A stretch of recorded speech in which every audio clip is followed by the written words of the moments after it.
Welcome everyone. Thank you for joining us today. I'm Theresa Marentette, CEO and Chief Nursing Officer of the Windsor-Essex County Health Unit. For those of you who are awaiting test results for COVID-19, you can now obtain your results online. Please check the Ministry of Health's online portal. You will also find the link on our website. Please note that you will need your Ontario Health Card number to access your results online. With the number of tests pending, results may take up to 7 days. Once you have received your results, you will also be given instruction as to next steps. Please remember that while you are awaiting your results, you must remain in self-isolation. Overall, 3,916 individuals have been tested for COVID-19, and of those tested, 687 tests are pending. I will now share the most current case counts. There are 34,786 confirmed cases of COVID-19 in Canada, and 10,578 cases are in Ontario.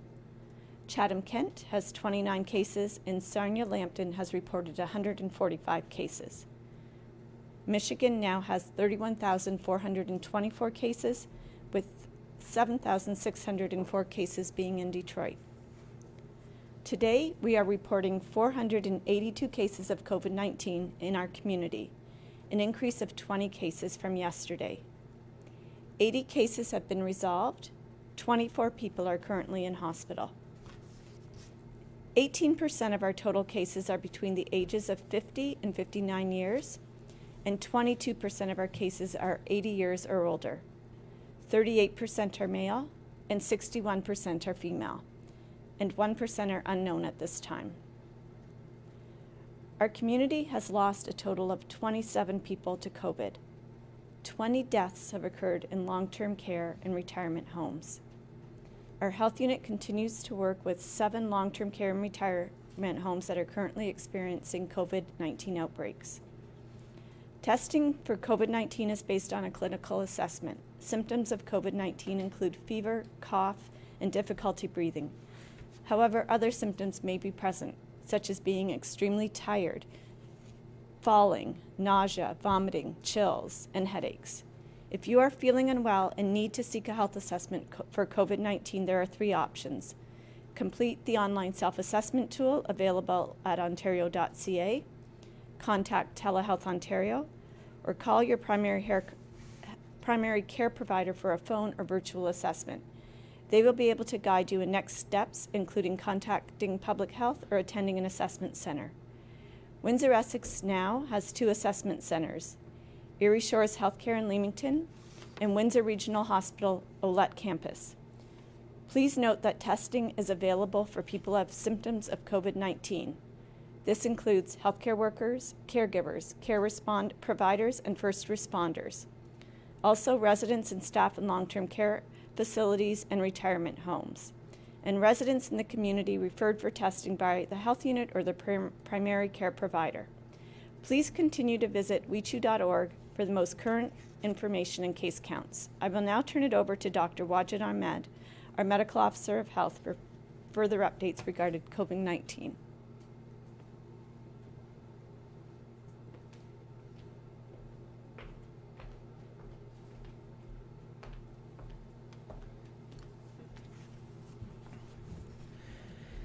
Good morning, everyone. Exactly a month ago, we announced our first case of COVID-19 in our region. Since then, our case count has gone all the way up to 482. The question comes to everyone's minds is, are we doing good, bad, or okay? I would say we are somewhere in between okay and good, and this is a big thank you to each one of you who is following physical distancing, washing their hands, staying home when they're sick. Without you, we wouldn't be here. We have seen how quickly COVID-19 spread in the community, but thank you to each one of you for following the public health measures, doing your part, and limiting the spread of COVID-19. Every one of us understood our personal responsibility and also played an important part in our social and collective responsibility. We are coming closer to the finish line every day, but we are not there yet. Any wrong move can send us back to the beginning or even at the worst place. Everyone is following the recommendation for more than a month and now, and I want to thank you for doing all that. but I know it's not easy and it's not over yet. It's not easy to sit at home, especially now when the weather is getting better. We want to be out there. We want to hang out with our family, friends. We want to do our barbecues. We want to go to the beaches. We want to go to our park. We want to go to our riverfront. We want to do more. But now is not the time. Every one of you who worked really hard to get where we are, we just need to continue what we are doing right now and break the chain of transmission and limit the spread of the disease in our community. I request you to please continue what you are doing in the community and follow these measures. As we continue to focus our attention to the most vulnerable in our community, our team is finalizing our strategy by engaging the city, the acute care hospitals, and other agencies to finalize the response plan for COVID-19 for congregate setting, homeless population, shelters, and other congregate settings. We will be reaching out to the city and county to request for spaces and temporary housing arrangements for this group. We will be reaching out to the hospital and ask them for support and provide care to these individuals. It is wonderful to see how we have all connected to work on the greater good, to keep our community safe and everyone in the community safe.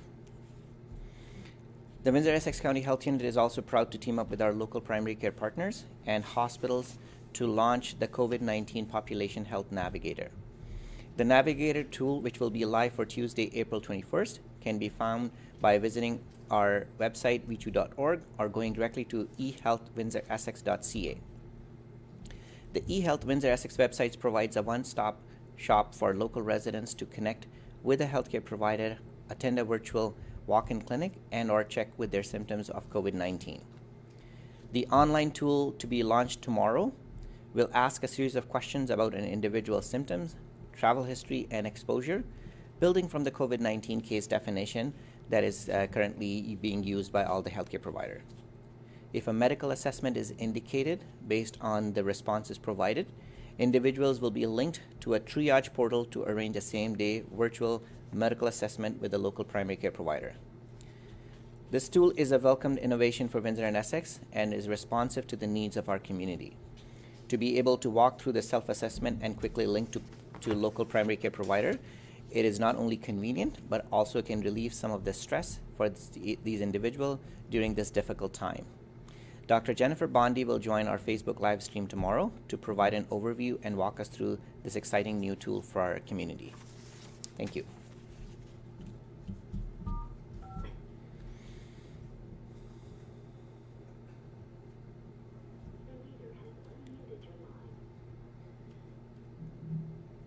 We'll now take questions from the media. We'll start with the Windsor Star. Sure. I'm just wondering how the transfer of residents from long-term care over the weekend to the field hospital went.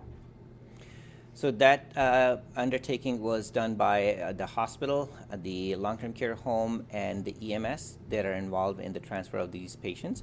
What I heard is it went well, and there are now at least 21 people who are in this at the Sportsplex facility at the temporary hospital, and they are being cared by the staff at the facility, supported by Windsor Regional Hospital. You said that was 21 people? I may be off by one or two, but that's my understanding. Okay, and then last week you were sort of talking about ongoing plans to continue that process with the hospital and finalizing details of that. Can you talk any more about what that process will look like going forward, which residents from which facilities might be moved there? So when these determinations are made, there are a number of factors that we need to consider, especially the ability for these long-term care homes to provide care to these individuals. Some of the facilities may be in a better position to provide that care by keeping the individuals who may do well in that type of setting. The only issue is, do the home have the resources and the capacity to provide care to those individuals? So that's basically the first consideration. The second consideration is the number of people, number of residents that are in that facility, and how many of them are positive with COVID. And is it a good idea to move all those people that are positive to these facility, or maybe do the opposite in case if the facility is it has too many cases? And then it goes all the way back to the staffing issue, that if there are a number of staff that are also COVID positive, and if the homes have the facility to provide care to those individuals as well. And then first and the most important part is their clinical situation. Some individuals may do well if they are moved to a different place and all their clinical needs are met. Some may not. So I think all those discussions and conversations are happening and will continue to happen before we can say that we go home by home and identify that this is the home that we are targeting and then this will be the next home. I don't think that that should be the case, but all of these options are discussed and currently being looked at, and I'm hoping that with this move, it'll be in the best interest of the patient and best interest of our community. And do you know if it was only residents from Marentette over the weekend that were moved, or were multiple homes involved?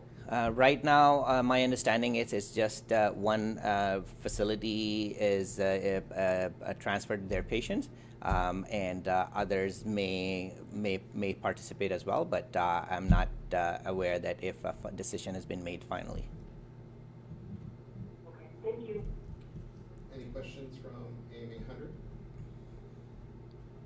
I'm just looking at the number of cases here in hospital, 24 in 13 in ICU. This is the highest number that we've had in ICU so far, and so is that at all concerning to you? Obviously, this is a concern because that's where the most sickest people are going to end up in the ICU and on the ventilators. And we read the report that based on a per population size, the number of cases outside of GTA is highest in Windsor-Essex for people who are needing that ICU care. It is concerning, and we are hoping that all those people who are in ICU, they are recovering well. Most of them are, but it will continue to be a concern for us, for the entire community. And we want to do all those things proactively and not letting people end up in ICU. And so just a quick follow-up, you mentioned about us being outside the GTA having the highest number of people on ventilators. Are we at risk yet of ventilator shortage, do you know, or are we okay in terms of that? I believe we are okay with respect to the ventilators that we have right now, but situation can change, and I think that's where most of these risks lie when we are talking about all these surge and all these planning.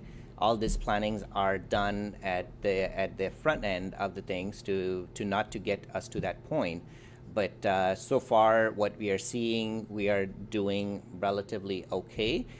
We haven't gone to that surge capacity at this point or looking for that the extra bed or extra ventilator in the community. We are not there yet, but not to say that it cannot change. It can change, and that is why taking some of these even proactive measures in the high-risk population or vulnerable population with maybe multiple comorbidities, if we can try and prevent them from collapsing up to a point where they need hospital care or where they need ICU care, that doesn't happen. And I think all these measures we're trying to prevent that from happening in the first place.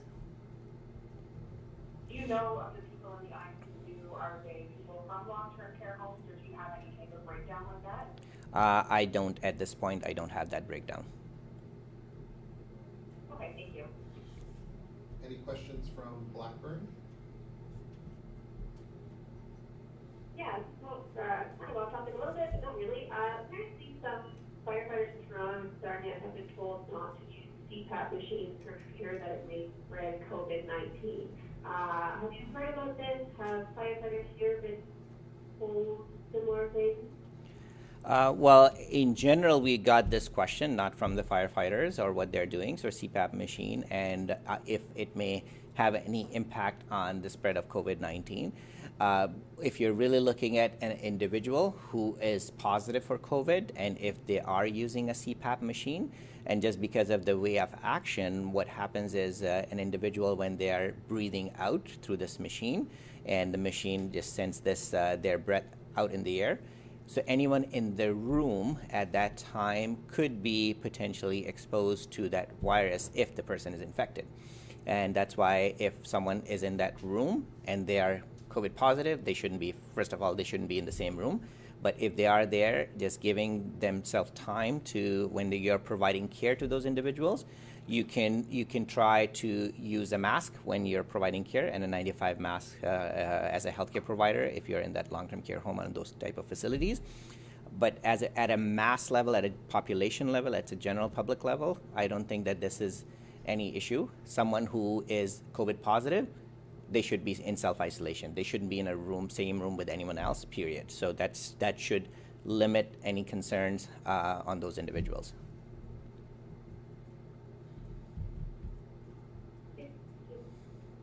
Any questions from CTV? Earlier you used the phrase closer to the finish line.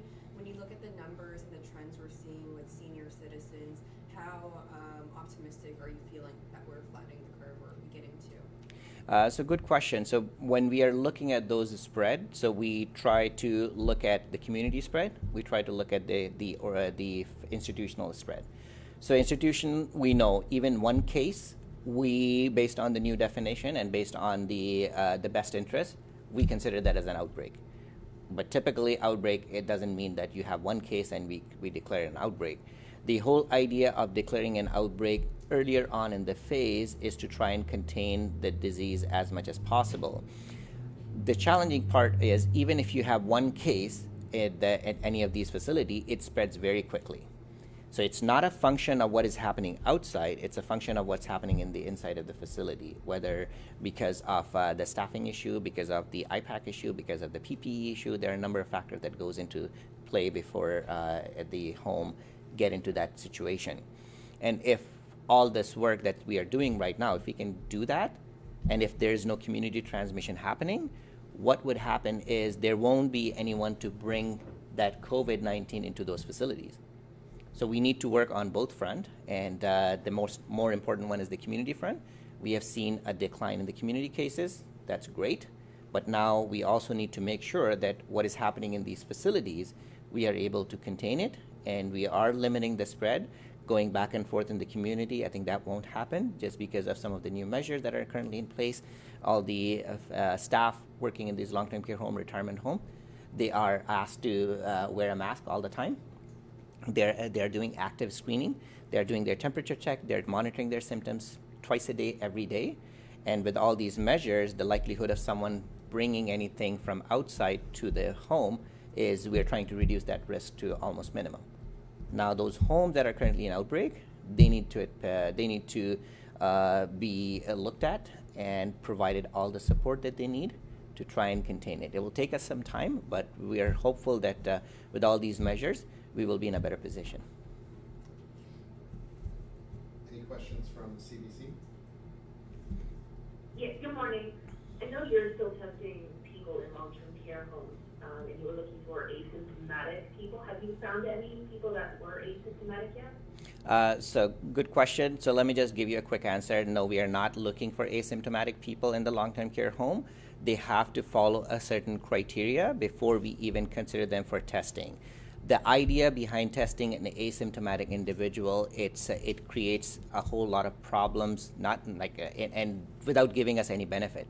If someone who's negative and asymptomatic, it really doesn't give us anything. That same person can be positive 2 days later. So it is a false impression that when we are saying that, yeah, swab everyone and all the asymptomatic people without any risk, that's not the right approach. What we are taking, or we're trying to take in most of the part, is anyone who would be at risk of developing the disease. That means anyone who either lives in close proximity to a case, anyone who is still asymptomatic but was cared for by a healthcare worker or a staff with a high risk of transmission there. So we took that approach, and then we tested all those individuals. And then if there are very few people who are left in the facility, we tested those individuals as well. So just to be clear, the idea is not to test everyone who is asymptomatic. The idea is to test people who need testing, and there are some clear guidance on that. Having said that there are now like some homes that we have completed a good number of people and residents and staff tested already. We are awaiting results on those people, and if we are looking at the number of test results that are pending, that is also an indicator of how it has impacted on the testing capacity of the labs. So we need to find that balance, and people who need testing, people who with the outcome of having a positive test would change, we should be able to get those results quickly. So all of this is happening. Now we are talking more about the congregate setting piece. We're talking about homeless shelter. We're talking about people living in assisted living type facilities. Those people need more support, and they need some level of care from the community. And our team is now in the finalizing stage of all those details being worked out right now, and with the support of all our municipalities and also our healthcare workers, we will be going in and do some of the same thing that we are doing with the long-term care homes, and ensuring that their needs are met. And that will be the focus moving on, in addition, like from a testing perspective, and everything else will be done from a support perspective to the long-term care home and retirement home. And we're hoping that taking this comprehensive approach, we will be in a better position. Okay, thank you. Any further questions from Windsor Star? Yes, I'm just wondering, have you begun testing the homeless population, or is it very much in discussion and that will happen very shortly? There are things in place already that anyone who needs testing, we are testing them. What we are talking about is a systematic approach to identify proactively and take some of those measures proactively. We do have a system in place that anyone in these homeless population or shelters, if they are having any symptoms, there is system in place for a nurse to do the assessment through us, through CAC, and then based on the assessment, if that individual needs a swabbing, that is happening either on site or maybe at a referral to the assessment center. And if in between, just like anyone else, if they need any housing support, that is currently being provided to them until they wait and isolated as just like anyone else in the community. But when we are talking about any systematic approach and systematic mass testing, that needs much more coordination and much more effort.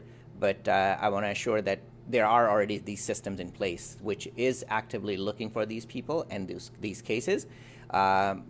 And all these proactive measures is to pick up those cases early before they start to exhibit symptoms and start to show more explicit sign of COVID-19. With our proactive approach, we are confident that we will be able to pick up the cases earlier before it spreads further in that population. Thank you. Any further questions from AM 800? Any questions from Blackburn? Okay. Any questions from CTV? Yeah, just one more. You said there are 687 tests pending. This number is higher than what we saw last week. What's causing the backlog? So there are a lot of testing that's happening right now in our community and other communities as well. Some of them are proactive testing, and as you can see, the lab capacity. It is also dependent on the lab capacity to process that information, process those testing. Hoping that all this backlog will clear soon, but this is also a systematic issue that we are trying to address, and that's why I feel that it is important for us to, especially at this time, to be vigilant, be open to test anyone who needs testing.